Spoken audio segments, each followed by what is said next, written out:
अस्सलाम वालेकुम, आदाब। जेड न्यूज़ के नेशनल इंटरनेशनल न्यूज़ में आपका खैर मकदम है। मैं मोहम्मद शहबाज। आगे बढ़ने से पहले नजर डालेंगे सुर्खियों पर। अमरीकी सदर डोनाल्ड ट्रंप गुज़िश्ता चंद माह से मुख्तलिफ केसों में अदालतों का कर रहे हैं सामना। इस मौके पर उनके चंद हिमायती भी अदालत के बाहर कर रहे हैं एहतजाज। यूरोप में कश्ती डूबने के एक बड़ी सानिया में यूनान के साहिल के करीब समुंदर में कम अज़ कम 79 अफराद डूब गए, जबकि मज़ीद 100 से ज़ायद लापता। सऊदी अरब के वज़ीर ख़ारजा शहज़ादा फैसल बिन फरहान कल करेंगे ईरान का दौरा। रियासत तमिलनाडु के शहर चेन्नई में एक शख्स ने अपनी वालदा की याद में ताजमहल जैसी इमारत बनाई। रियासत मणिपुर में तशद्दुद के ताज़ा वाक़या में कल रात एक मरकज़ी वज़ीर के घर को लगा दी गई आग। हुजूम ने आर के रंजन सिंह के घर को किया नज़र आतिश। अब खबरें तफसील से। साबिक़ अमरीकी सदर डोनाल्ड ट्रंप गुज़िश्ता चंद माह से मुख्तलिफ केस में अदालतों का सामना कर रहे हैं और इस मौके पर उनके चंद हिमायती भी अदालत के बाहर एहतजाज करते हुए नजर आते हैं। ताहम इस तमाम अरसे में अगर एक नुमाया शख्सियत जो मंजर आम से गायब है तो वो है साबिक़ सदर के अहलिया मेलानिया ट्रंप, जो सदारती मुहिम से लेकर वाइट हाउस और बाद में भी अपने शौहर डोनाल्ड ट्रंप के साथ साथ रह रही हैं। गैर मुल्की खबर रसा इदारे के मुताबिक जब सरकारी खुफिया दस्तावेजात के केस में साबिक़ सदर ने खुद को सिक्योरिटी एजेंसी के हवाले किया, तब भी मेलानिया उनके हमरा मौजूद नहीं थी। अमरीका के ओहायो यूनिवर्सिटी में तारीख की प्रोफेसर कैथरीन जेल्सन का कहना है कि अमरीकी अवाम सियासी बीवियों को स्कैंडल और बहरान के वक्त अपने शौहरों के साथ खड़े देखने के आदी हैं, इसलिए मेलानिया की अपने शौहर की हालिया पेशियों के दौरान गैर मौजूदगी को खास तौर पर नोट किया गया है। एक दिन कबल मेलानिया को न्यूयॉर्क में ट्रंप टावर से निकलते हुए देखा गया था, जब दूसरी जानिब डोनाल्ड ट्रंप न्यू जर्सी में अपने घर से फ्लोरिडा के लिए रवाना हो रहे थे। 90 मिनट की ड्राइविंग की दूरी पर होने के बावजूद भी मेलानिया ट्रंप से अपने शौहर से न्यू जर्सी मिलने नहीं गई। अप्रैल में न्यूयॉर्क के शहर मैनहट्टन की अदालत में जब डोनाल्ड ट्रंप पॉर्न स्टार को रकम की अदायगी के इल्ज़ाम में पेश हुए, तब भी मेलानिया उनके हमरा मौजूद नहीं थी। इल्ज़ामात सामने आने के बाद डोनाल्ड ट्रंप ने फ्लोरिडा में अपनी रिहाइशगाह मार-ए-लागो पर एक तकरीब का इनेकाद किया था, जिससे खिताब में उन्होंने अपनी फैमिली को खराज तहसीन पेश किया, लेकिन अहलिया मेलानिया का जिक्र भी नहीं किया था। जबकि इस तकरीब में मेलानिया ट्रंप के वालिद भी शरीक थे और कहा जाता है कि इस वक्त मेलानिया भी मार-ए-लागो स्ट्रीट पर ही मौजूद थी।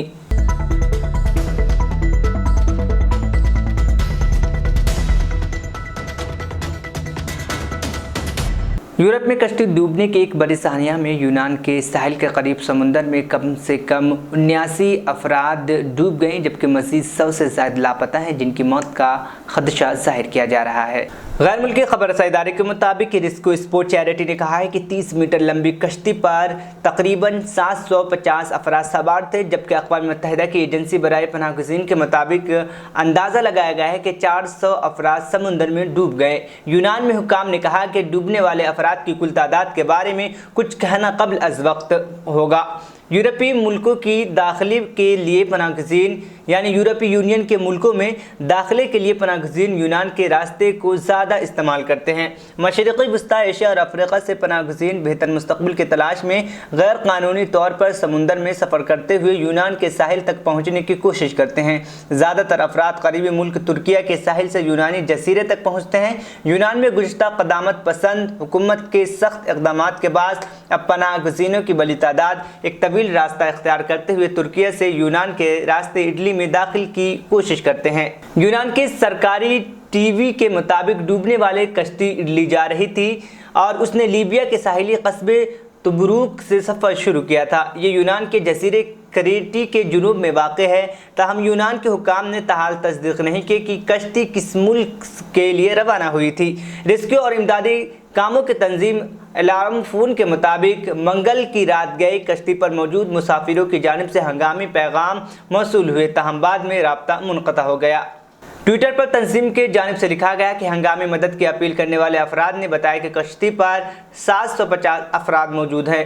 हम अब कश्ती के डूब जाने की खबर सुन रहे हैं और गुज़िश्ता और ख़दशा है कि ये दुरुस्त है और ये डूब गई और उसके बाद कॉल मुनक़ता हो गई। यूनान के हुकाम ने कहा कि ताहाल ये वाज़ेह नहीं है कि कितनी कश्तियाँ थीं जब वो डूबें। हुकाम के मुताबिक 104 अफराद को ज़िंदा बचा लिया गया। यूनानी कोस्ट गार्ड के तर्जुमान निकोस एलेक्सियो ने मेगा टीवी यानी एक टीवी को इंटरव्यू देते हुए बताया कि कश्ती में मौजूद अफराद की तादाद के बारे में बताना शायद मुमकिन न हो। कश्ती के अर्शे बहुत ज़्यादा लोग थे, जो लोगों से भरी हुई थी।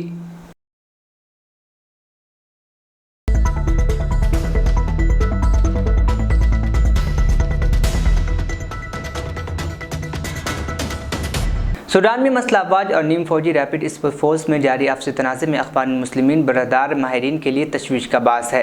अरब मीडिया के मुताबिक माहिरीन का कहना है कि ये ग्रुप मुल्क की फ़ौजी रहनुमाओं पर असरअंदाज हो सकता है, सूडान की सियासी सिमत का तयन भी कर सकता है। वाज़ेह है कि सूडान की सियासत में गहरी जड़ें रखने वाले बैनुल अक़वामी इस्लामी तंजीम के तौर पर अख़वानुल मुस्लिमून ने 1979 में उमर बशीर की साबिक इस्लाम पसंद हुकूमत के क़याम में अहम किरदार अदा किया था। 2019 में सूडान हुकूमत का तख्ता उलटने के बाद भी अख़वान ने साबित कदमी जारी रखी। अब सूडानी मुस्लह अफवाज और नीम फौजी रैपिड स्पोर्ट फोर्स के दरमियान लड़ाई के पस मंज़र कुछ लोगों का खदशा है कि यह ग्रुप वापसी की कोशिश कर सकता है।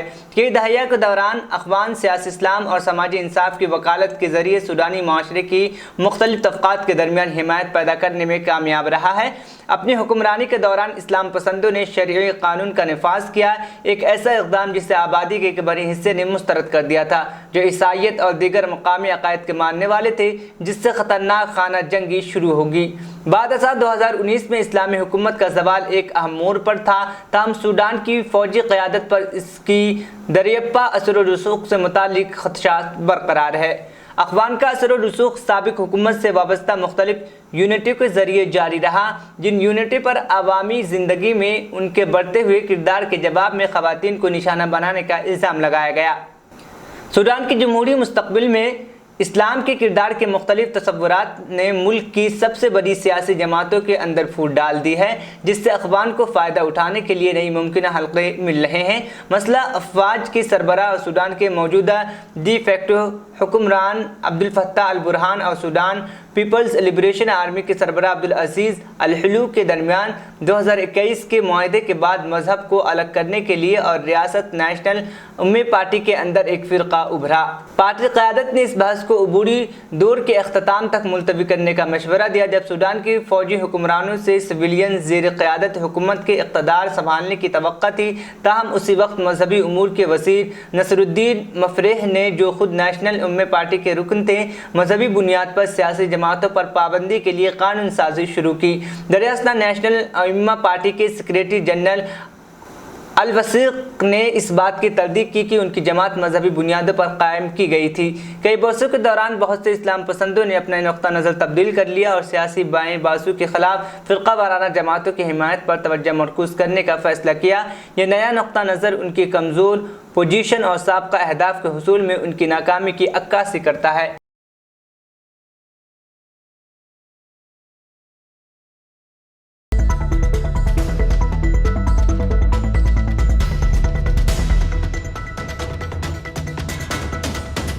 सऊदी अरब के वज़ीर ख़ारजा शहज़ादा फैसल बिन फरहान कल ईरान का दौरा करेंगे। गैर मुल्की मीडिया के मुताबिक सऊदी वज़ीर ख़ारजा ईरानी हुकाम से मुलाकात करेंगे। रवा साल मार्च में चीन की सालिसी में ईरान और सऊदी अरब के दरमियान मुआहदा तय पाया था, जिसके तहत सफारती तनाज़ा ख़त्म करने और ताल्लुकात के बहाली पर इत्तफ़ाक़ हुआ था। ईरान और सऊदी अरब के दरमियान कई सालों की कशीदगी ने यमन, शाम और लिबनान समेत इलाक़ाई इस्तेहकाम को ख़तरे में डाला हुआ था। ख्याल रहे कि 6 जून को ईरान ने सऊदी अरब में 7 साल बाद अपना सफारतखाना दोबारा खोला था।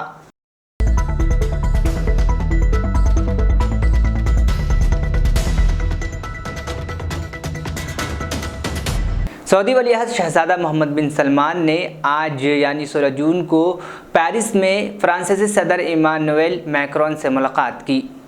अरब मीडिया के मुताबिक शहज़ादा मोहम्मद बिन सलमान 22 और 23 जून को पेरिस में होने वाली सरबराह कॉन्फ्रेंस में सऊदी वफ़द की क़यादत करेंगे। कॉन्फ्रेंस नई मालियाती आलमी मंशूर के खातिर के उन्वान से मुनक़िद की जाएगी। शहज़ादा मोहम्मद बिन सलमान रियाद में एक्सपो 2030 के इनेकाद के हवाले से 19 जून को पेरिस में होने वाले इस्तक़बालिया प्रोग्राम में शिरकत करेंगे। याद रहे कि शहज़ादा मोहम्मद बिन सलमान ने गुज़िश्ता जुलाई में पेरिस का दौरा किया था। नया दौरा 1 साल से कम वक्त में दोबारा हो रहा है। दर असना फ्रांसीसी दफ्तर ख़ारजा में अरबी ज़ुबान में राब्ता-ए-जात ऑफिसर पेट्रस पाउली ने कहा कि सऊदी अरब के साथ फ्रांस की मिसाली शराकत तमाम शुबों का अहाता किए हुई है। फ्रांस लिबनान समेत मुख्तलिफ बैनुल अक़वामी मसाइल पर सऊदी अरब की राय को अहमियत देता है। उन्होंने कहा कि सऊदी वली अहद के दौरे फ्रांस के मौके पर यूक्रेन बहरान के एजेंडे में भी शामिल होगा। उन्होंने कहा कि फ्रांस सूडान में हालात को मामूल पर लाने के हवाले से सऊदी मिशन का हामी है। सऊदी अरब ने सूडान से गैर मुल्कियों के इनखला में बड़ा अहम किरदार अदा किया।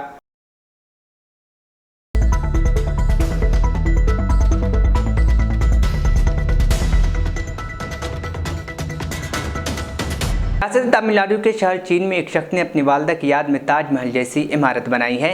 अमरुद्दीन शेख दाऊद नामी एक कारोबारी शख्सियत ने ताजमहल की नज़र आने वाली इमारत चेन्नई के एक गांव में बनाई है और इसको बनाने में 5 करोड़ इंडियन रुपए खर्च किए हैं। मीडिया रिपोर्ट्स के मुताबिक अमरुद्दीन शेख ने जब 11 साल के थे तो उस वक्त उनके वालिद अब्दुल कादिर इंतकाल कर गए थे, जिसके बाद उनकी परवरिश उनकी वालदा जिलानी बेगम ने की।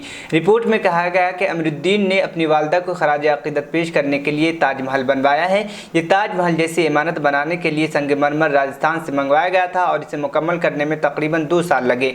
अमरुद्दीन की जानिब से कहा गया है कि उस छोटे ताजमहल पर हर मज़हब से ताल्लुक़ रखने वाले लोग आ सकते हैं। उनकी वालदा से अक़ीदत का इजहार करने के लिए ख्याल है कि असल ताजमहल उत्तर प्रदेश के शहर आगरा में वाक़ है, जो मुग़ल बादशाह शाहजहाँ ने अपने पसंदीदा अहलिया मुमताज़ महल के इंतकाल के बाद बनवाया था।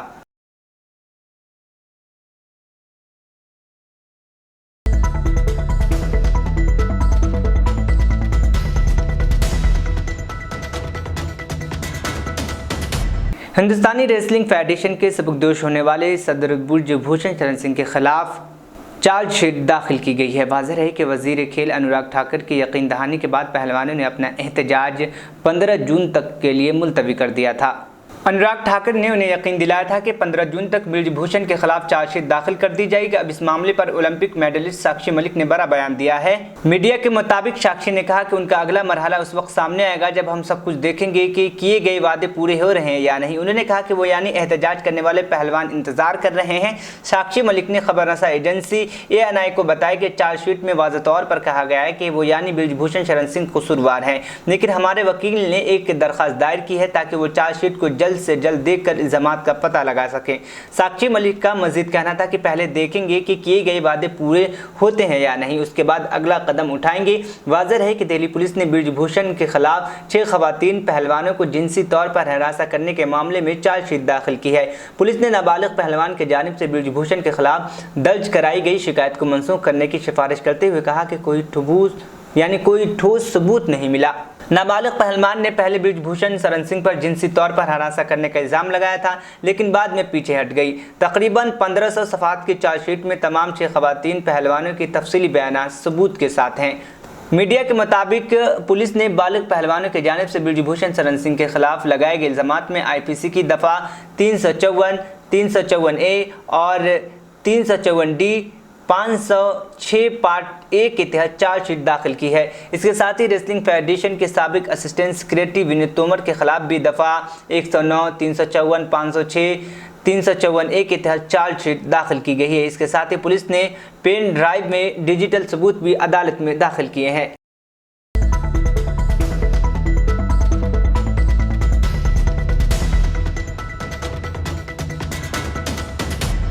पुलिस ने बीजेपी रुकने पार्लियामेंट ब्रिजभूषण शरण सिंह के खिलाफ पहलवानों के जिनसी इस्तेहसाल के मामले पर चार्जशीट दाखिल की है। इस चार्जशीट में WFI के चीफ ब्रिजभूषण शरण सिंह को क्लीन चिट दे दी गई, जिस पर खातून पहलवानों में मायूसी है। साथ ही पहलवानों की हिमायत में खड़े लोग भी हैरान है कि आखिर ब्रिजभूषण को क्लीन चिट कैसे मिल गई। इस मामले में कांग्रेस ने शदीद रद्द-ए-अमल जाहिर करते हुए दिल्ली पुलिस को कटघरे में खड़ा कर दिया है। कांग्रेस तर्जुमान सुप्रिया शरण्यत ने एक प्रेस कॉन्फ्रेंस में कहा कि जिस तरह दिल्ली पुलिस ने ब्रिजभूषण के मामले में काम किया है, इससे इस पर एतबार खत्म हो गया और घटता जा रहा है और लोगों का इससे भरोसा कम हुआ है। कांग्रेस लीडर ने नामनिगारों से कहा कि दिल्ली पुलिस ने ब्रिजभूषण के खिलाफ 1000 सफ़ात का फर्द जुर्म दाखिल किया, जिसमें 500 सफ़ात में इसी बात का जिक्र है कि उसे क्लीन चिट क्यों दी गई और इस पर लगे पॉक्सो एक्ट को किस बुनियाद पर हटाया गया। सुप्रिया ने कहा कि एक नाबालिग लड़की ने मुलजिम ब्रिजभूषण जैसे बड़े आदमी के खिलाफ पॉक्सो की शिकायत दर्ज कर जिनसी इस्तेहसाल का इल्ज़ाम लगाया, लेकिन उसे के बाद सारा निज़ाम पुलिस, वज़रा और अरकान पार्लियामेंट के ज़रिए मिलकर ब्रिजभूषण के तहफ़्फ़ुज़ फराहम किया जाता है। इससे साबित होता है कि आज BJP का नारा बेटी राव ब्रिजभूषण बचाओ का हो गया है। कांग्रेस लीडर ने कहा कि पॉक्सो की शिकायत पर मुलजिम को फौरन हिरासत में लिया जाता है, लेकिन ब्रजभूषण शरण सिंह के खिलाफ कुछ नहीं होता। वो मीडिया में इंटरव्यू देकर मेडल को 15 रुपए का बताता है, रैलियों में ताकत का मुजाहरा करता है। दिल्ली पुलिस 45 दिन तक पूछताछ तक नहीं करती और सुप्रीम कोर्ट की मुदाखलत के बाद FIR दर्ज होती है। सुप्रिया ने वजीर बराए खेल अनुराग ठाकुर को भी शदीद तनकीद का निशाना बनाया और कहा कि उन्हें बताना चाहिए कि आखिर कैसे पता चला कि चार्जशीट 15 तारीख को फाइल हो जाएगी। चार्जशीट दिल्ली पुलिस ने लिखी या बीजेपी दफ्तर में लिखी गई। कमाल तो यह है कि जिन बेटियों के साथ मौजूद तस्वीर खिंचवाते थकते नहीं थे, आज उन बेटियों के खिलाफ पूरी ताकत झोंक दी।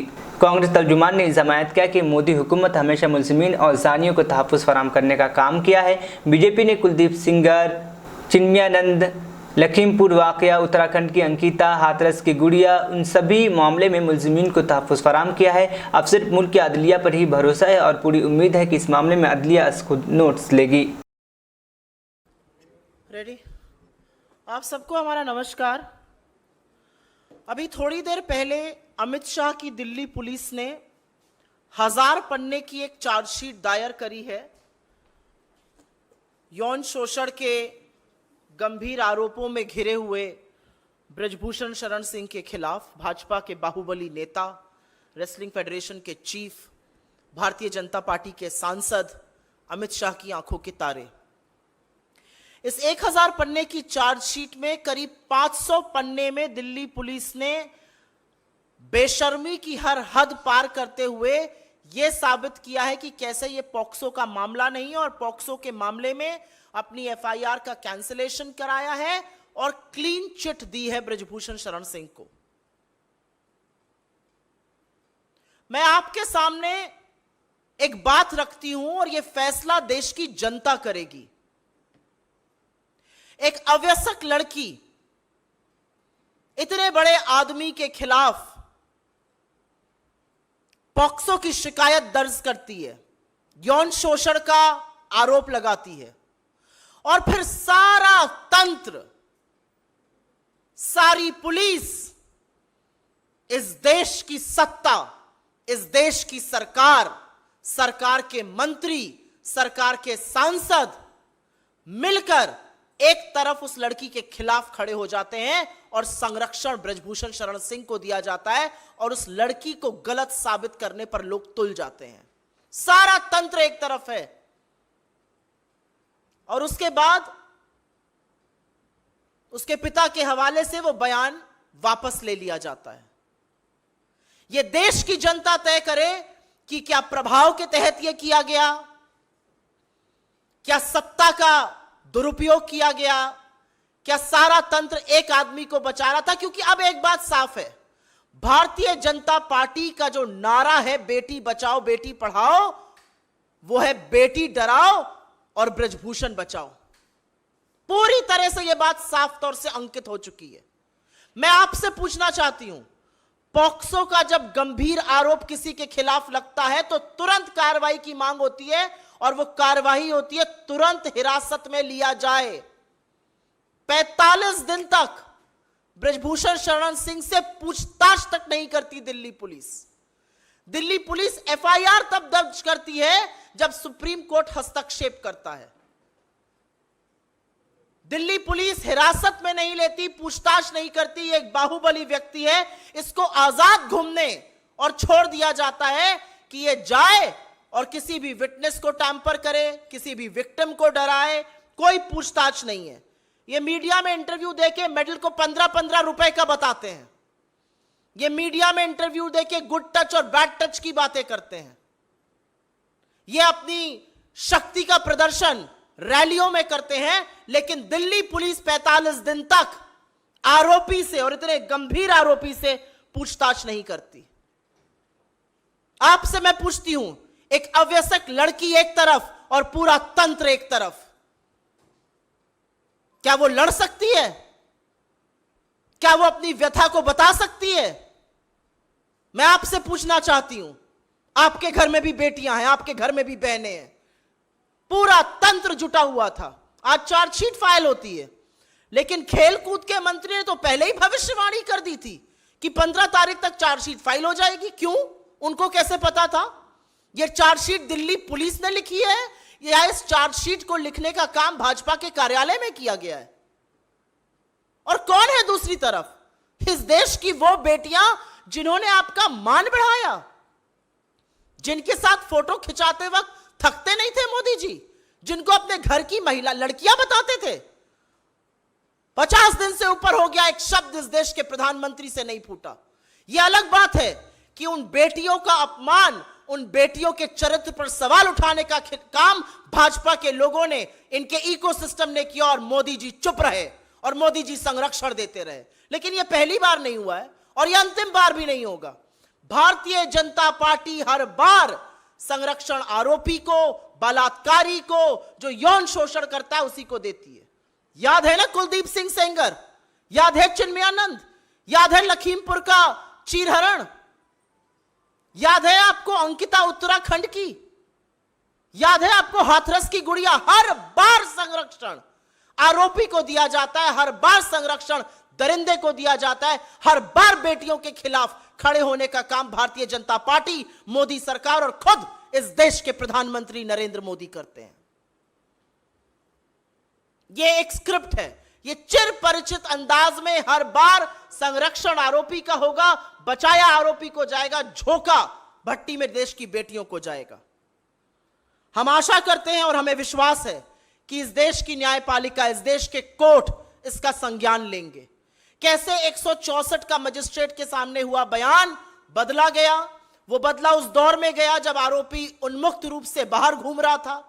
उसने क्या प्रभाव किसी पर डाला हमें नहीं पता है, लेकिन यह वही दिल्ली पुलिस है जिसने बिना वक्त गवाए, जिसने बिना वक्त जाया किए क्लीन चिट दे दी इस पूरे मामले में।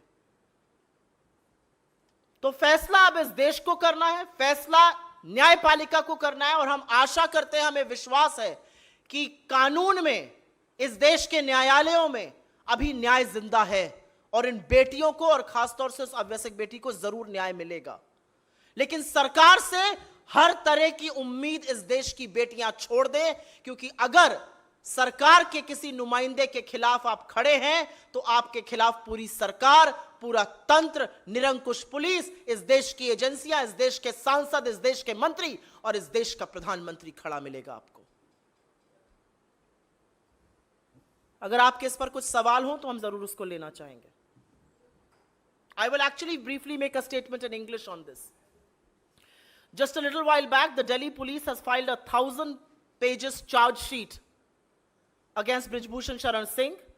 Over 500 pages of that charge sheet are dedicated to how a clean chit has been given to him, and the whole case under POCSO has been withdrawn. The law of POCSO says that the moment a case is filed, the perpetrator, the supposed perpetrator of that crime, has to be arrested because he should not tamper witnesses, he should not intimidate victims. Nothing of that sort happened with the BJP MP. Nothing of that sort. He was at large, absolutely free for 45 long days. He could have done anything. He was giving television interviews, calling the medalists available for 15 rupees. He was talking about good touch, bad touch. He was talking about how he's going to teach a lesson to people. Not a word from the Prime Minister or the Home Minister of this country. The same Delhi police that took a month to file an FIR in the first place and had to do so after the Supreme Court's intervention was very quick to give a clean chit. But the reality is that when you have a man as strong and as powerful as Brijbhushan Sharan Singh and the entire government, the entire system, the agencies, the police, the MPs, the ministers all standing with him, what chance does a minor girl have to seek justice? That's a question people of this country and all of you should answer today. I also think it's a pattern, it's a script. Whenever there is a crime against women, whenever, the BJP will always be found standing with the perpetrator of the crime and never with the girl. You begin with Kuldeep Singh Sengar, you go Hathras, you go wherever. A woman means she's alone because the government, Modi, is solidly the purpose of crime, and this is no exception either. But we do hope that the courts in this country are going to take cognizance of this matter. The courts of this country will take cognizance of the matter that for 45 long days, the MP was not questioned once. The courts will take cognizance of the fact that the magistrate statement changed twice. Under what circumstances, the courts will look into this. The courts will take cognizance of the fact that India's most decorated athletes were brutally beaten up by the same Delhi police, intimidated, dragged on the streets of Delhi, and the government kept absolutely quiet. That's the reality of this case. The Delhi police, along with its master-in-chief Amit Shah, stand exposed. But today I hate to say that the man who stands exposed completely before this country is India's elected Prime Minister, Narendra Modi, for his complicity, for his silence, and for the patronage he offers to perpetrators of crime. इस पर अगर आपके कुछ सवाल हो तो उसको हम लेंगे जी।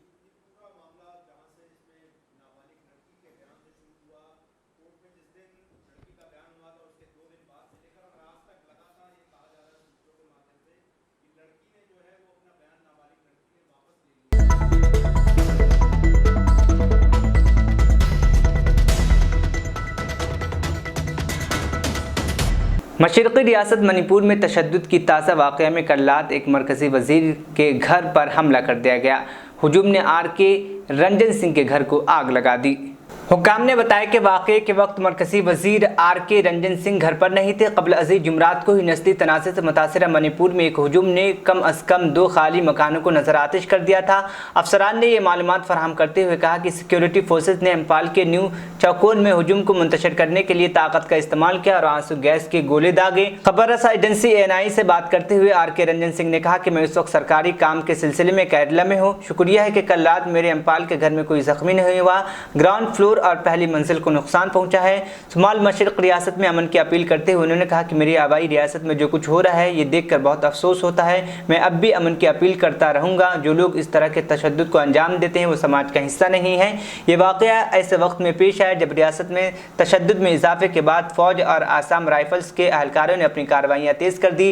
फ़ौज के दस्ते ने गश्त बढ़ा दी। जहाँ जहाँ रुकावटें खड़ी की गई उन्हें हटा दिया गया। फ़ौज ने एक ट्वीट में कहा कि तशद्दुद में हालिया इजाफे के बाद फ़ौज और आसाम राइफल्स की कार्रवाइयों को तेज़ किया जा रहा है। एक रोज़ कबल रियासत के खाबेन के लोग इलाके के गांव में शरपसंदों के हमले में 9 अफराद हलाक और 10 जख्मी हुए थे। बुध की अलसुबह खामेन लोग के इलाके की कोकी गांव में होने वाले हमले के बाद सिक्योरिटी फोर्सेस एक बार फिर अपनी कार्रवाइयाँ तेज़ कर दी।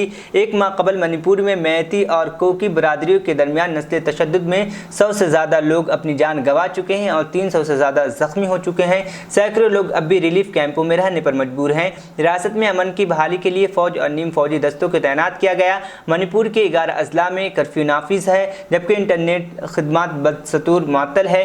पहाड़ी अजला में तशद्दुद उस वक्त शुरू हुआ था जब 3 मई को मैती बिरादरी को शेड्यूल ट्राइबल एसटी का दर्जा देने के मुतालबे के खिलाफ कबायली यकजहती मार्च का एहतमाम किया था। इसके बाद मणिपुर के कई हिस्सों में पुरतशद्दुद झड़पें शुरू हो गई।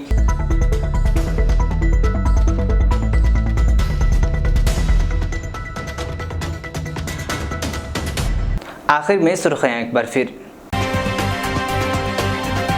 अमरीकी सदर डोनाल्ड ट्रंप गुज़िश्ता चंद माह से मुख्तलिफ केसों में अदालतों का कर रहे हैं सामना। इस मौके पर उनके चंद हिमायती भी अदालत के बाहर कर रहे हैं एहतजाज। यूरोप में कश्ती डूबने के एक बड़ी सानिया में यूनान के साहिल के करीब समुंदर में कम अज़ कम 79 अफराद डूब गए जबकि मज़ीद 100 से ज़ायद लापता। सऊदी अरब के वज़ीर ख़ारजा शहज़ादा फैसल बिन फरहान कल करेंगे ईरान का दौरा। रियासत तमिलनाडु के शहर चेन्नई में एक शख्स ने अपनी वालदा की याद में ताजमहल जैसी इमारत बनाई। रियासत मणिपुर में तशद्दुद के ताज़ा वाक़या में कल रात एक मरकज़ी वज़ीर के घर को लगा दी गई आग। हुजूम ने आर.के. रंजन सिंह के घर को किया नजर आतिश। नेशनल इंटरनेशनल न्यूज़ यहीं पर अख्ताम पसीद हो। मुझे दीजिए इजाज़त, फिर होगी कल मुलाकात। अल्लाह हाफिज़।